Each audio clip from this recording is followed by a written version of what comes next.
Bonjour tout le monde et bienvenue dans la forteresse de solitude. Aujourd'hui, nouvelle vidéo Absolute Universe, puisque on va parler d'Absolute Batman, la variante Pulps, avec les petits prints qui sont assez petits, mais qui sont très très beaux. Signé par, c'est Javier Fernandez qui a fait la cover du coup, la variante, et un de Gabriele Dell'Otto.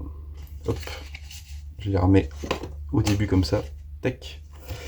Donc Absolute Batman, donc ce tome il fait 184 pages pour la variante, elle était à 22 et la normale à 20, il me semble. Et on a du coup les épisodes 1 à 6 de Absolute Batman par Scott Snyder et Nick Dragotta. Nick Dragotta que j'ai découvert personnellement sur East of West avec Jonathan Hickman au dessin. À noter que le coloriste là-dedans, c'est le même que sur les Venom de Donny Cates et Ryan Stegman. Donc les couleurs peuvent vous faire penser à ce qu'ils ont fait sur Venom. Et ça, je l'ai repéré direct. Du coup, Absolute Batman. Alors, du coup, la cover normale, c'est celle-là, c'est la cover du numéro 1. Absolute Batman de Nick Dragotta et Scott Snyder. A noter qu'apparemment, Nick Dragotta a fait aussi du scénario, puisque au début du tome, on voit scénario Scott Snyder et Nick Dragotta. Alors, je sais pas si c'est une erreur ou s'il a vraiment fait participer au scénario, je sais pas.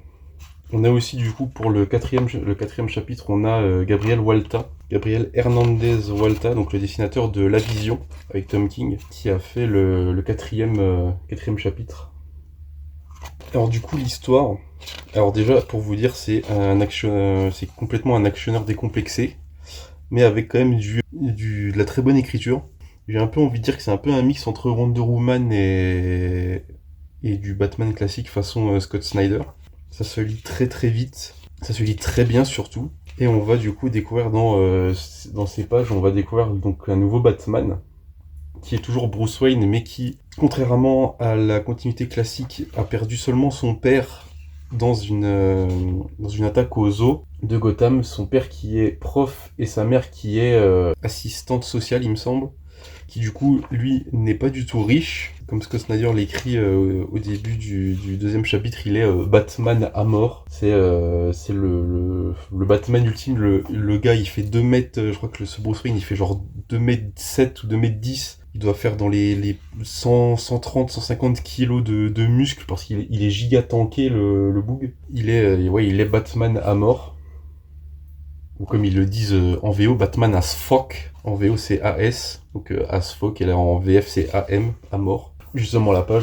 Et on a le petit carton en bas de traduction qui nous dit tout ça. Du coup l'histoire c'est tout simplement, dans un premier temps on va voir Alfred Pennyworth qui va revenir à Gotham, qui va découvrir tout ça, aussi la Batmobile la Batmobile est complètement folle aussi. Donc on va voir Alfred Pennyworth qui va revenir à Gotham et qui va du coup découvrir ce Batman. Alfred Pennyworth qui est, il me semble, un peu une espèce de mercenaire qui rend des comptes à une personne un peu mystérieuse. Et en gros, il y a tout un gang des animaux qui sèment la terreur à Gotham avec avec le chef qui est Roman Sionis, donc Black Mask. Et dans cette Gotham, on a des tours qui sont en fait là où se planque Bruce tout au sommet. En fait, il y a 4 tours. Hop, là, je vous montre la page là. Là, il y a 4 tours en fait qui font vraiment le sommet de Gotham. Et Bruce Wayne est planqué dans l'une d'elles. Bruce en fait se bat contre ce gang des animaux qui sème littéralement la terreur à Gotham, qui tue à tour de bras et tout, qui vraiment ils ont aucune limite.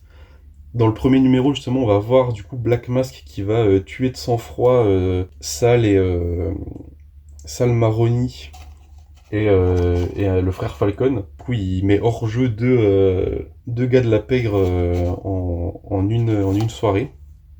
On a réussi là cette page là de Nick Dragotta qui est ça c'est absolument incroyable. On a aussi du coup tout le truc de en fait Batman du coup n'est pas riche, etc. Et en fait tous ses amis sont en fait ses potentiels adversaires parce qu'on a du coup on a Harvey Dent, Edward Nigma, on a Waylon du coup qui n'est pas Killer Croc, on a Harley aussi il me semble, et Selina qui sont notamment du coup Killer Croc, donc Waylon qui tient un gymnase de boxe où Bruce va s'entraîner.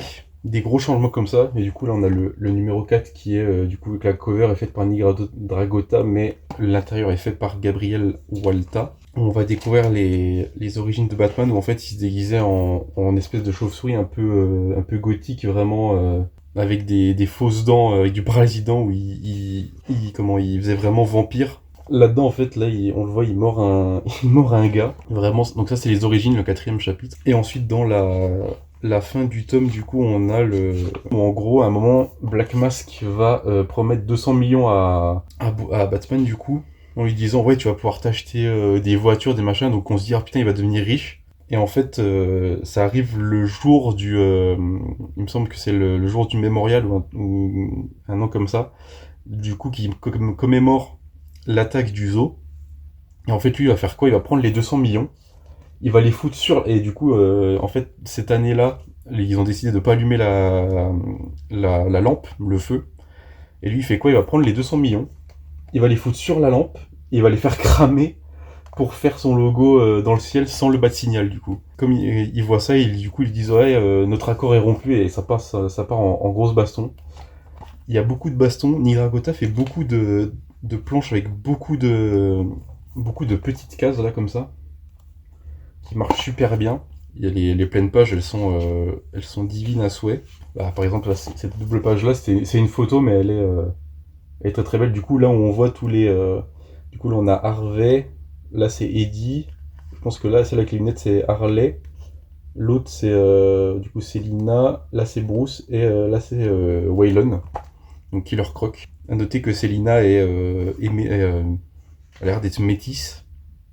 Je viens de le voir. Et on a tout ça. Et du coup, ça finit sur l'affrontement final entre Batman et le gang. À noter une grosse référence au Dark Knight Returns de Frank Miller. Et il y a aussi une ref, je pense aussi à Sin City de Frank Miller. Quand là, il est en train de se soigner après le combat, il a plein de petits trucs blancs qui font penser à Marv dans Sin City quand il se soigne. Il a aussi ces espèces de carrés blancs sur la gueule. Ça me fait beaucoup penser à ça. Et sachant que en plus, du coup, pendant la fin, le gang va mettre des caches partout dans Gotham avec du coup les masques qu'eux utilisent, où en fait, plus vous faites de grim, plus vous engrangez de l'argent virtuel, entre guillemets, pour a priori devenir riche ou quoi. Mais du coup, Batman va finir par déglinguer Black Mask dans un combat complètement fou. Alors c'est énormément bourrin. Alors, par contre, faut que je retrouve les cas. Je crois que ça a tourné sur Twitter, mais regardez ça. Là, du coup, on a Batman qui arrive sur le bateau où se planque Black Mask. Et du coup, il se fait les gars, machin. Et en fait, il arrive là. Et là, il y a un petit gosse qui le fait chier. Et il fait quoi? Il le lâche, il le lance. Et il lui fout un giga coup de pied. Et le truc, il se barre à 3000 km. Quand je vous dis que c'est un actionneur, c'est vraiment ça. Je crois que c'est quand c'est sorti en VO, il y en a beaucoup qui étaient en mode, mais putain, mais c'est trop génial en fait. Juste, il prend un gosse, il lui met un gilet de sauvetage, il le lâche et paf, il le balance à la flotte en lui foutant le giga coup de pied dedans. Et il y a la meuf de Black Mask qui voit ça, puis elle fait, oh, puis elle se jette toute seule dans la flotte. Et lui, après, il lui jette un gilet de sauvetage parce que oui, alors ce Batman est extrêmement violent, mais il ne tue pas. Il y a tout le premier numéro où quand il se fight contre le gang, en fait, genre, ses oreilles, c'est des couteaux. Son logo, en fait, c'est un truc où il prend avec une hache, enfin, où il prend avec un manche, et en fait, ça fait une hache, son logo. Sa cape, c'est des trucs où il peut les lancer, ça fait une espèce de grappin où il ramène les gars comme ça. Il a dans son dos, il a des pics qui peut sortir. Il est surarmé de partout, ce Batman, c'est fou. Et du coup, ça va finir avec justement ses oreilles où justement il peut les orienter. Et du coup, là, il va déglinguer Black Mask en lui foutant ses pointes qui sont du coup aiguisées dans les yeux. Et ça va finir tout simplement sur lui qui est complètement abattu après le combat et Alfred qui va le soigner. Et du coup, on a la dernière page, on a du teasing pour ça, on l'a vu en VO, le Absolute Bane qui est encore plus énorme que Batman. Genre Batman, il fait je crois que c'est noté à la fin. Ce Bruce Wayne là, il doit faire, je pense, ouais, un bon 2m7 ou 2m10, 2m14. Le Bane sur la cover, il doit faire un bon 4 mètres, hein, c'est un délire. Donc là, on voit justement, donc là, c'est les croquis de Nick Dragota, où justement, on voit tout l'équipement qu'il a, hop, avec ses ses oreilles, etc. Et pour le coup, je dois dire un truc, c'est que relire en couleur par rapport au noir et blanc, ça rajoute un vrai truc. Pour le coup, là, je trouve que la couleur, elle est vraiment géniale. Le noir et blanc est très beau aussi, mais vraiment, avec la couleur, ça déboîte de fou, vraiment. C'est vraiment une dinguerie. Comme tout le monde le dit, quand j'ai relu le premier chapitre, que j'avais lu du coup dans le Absolute Preview Collector du CSA, j'ai relu le premier chapitre et vraiment, c'est encore, je pense que c'est encore mieux quand on le lit la deuxième fois, quoi. Parce que j'ai vu tous les trucs. Alors c'est très différent du Batman classique, mais en fait je trouve vraiment qu'en ce moment c'est vraiment le Batman dont on a besoin, quoi, qui est beaucoup plus social, qui vraiment il s'en bat les couilles de l'argent. Genre il a cramé 200 millions pour faire son putain de logo dans un bat-signal improvisé avec la lampe d'Uzo, quoi. C'est une dinguerie. C'est vraiment, je trouve que ce Batman par Scott Snyder, il part vraiment de la meilleure des manières. Et en plus, je vous l'ai pas dit, mais la cover qui est une giga référence à Akira, c'est incroyable. En plus, on a le, le truc, je sais pas je sais pas si en japonais ça dit Batman ou Akira, je sais pas trop ce que ça dit, mais genre rien que la cover, c'est clairement assumé, c'est complètement inspiré des mangas. On a le découpage qui est giga dynamique de Nick Dragota, où il y a beaucoup de, genre les combats, il y a beaucoup de pages de combat où il y a pas beaucoup de bulles, à part, enfin de bulles de dialogue, je veux dire, par rapport aux bulles de pensée, etc. Il y a beaucoup de pages qui sont extrêmement dynamiques. Regardez, là il y a des découpages, genre sur un comics normal, il n'y a pas autant de cases. Genre là, il doit y avoir une bonne quarantaine de cases genre, sur les deux pages, alors que dans un comics classique, on aurait fait max 10. Là, il y en a plein. Et en même temps, je pense que c'est ça qui va différencier vraiment la ligne absolue des comics classiques. Genre vraiment, le Wonder Woman, le découpage, il est incroyable. Le Superman, il est plus classique, mais c'est vraiment l'écriture de Aaron et ce qu'il développe qui est vraiment différent. Ce Batman-là, il y a tout qui est différent. Même le récit, bon, il est assez classique. On a des va-et-vient entre le présent et le passé. Le découpage de Nick Dragota, c'est à se damner comment c'est incroyable. Je trouve que vraiment, par rapport à East of West, il était déjà très bon, mais là-dessus, en couleur, c'est complètement fou ce que Dragota fait. Vraiment, je pense que pour n'importe quel fan de comics, je pense que ça peut être Batman, il vaut vraiment le coup de au moins lire le premier tome. Après, peut-être que vous aimerez pas ou quoi, mais franchement, il est très... je vous ai même pas montré l'édition, mais c'est la même que Wonder Woman et Batman, mais c'est incroyable. C'est complètement fou. J'ai vraiment pris un plaisir à lire ça. Vraiment, c'est une reco de fou. Vraiment, si vous avez alors je pense, je sais pas si, je sais que les versions pulp de Superman et Wonder Woman sont hors stock. Enfin, en tout cas, elles sont plus listées sur le site de Pulp.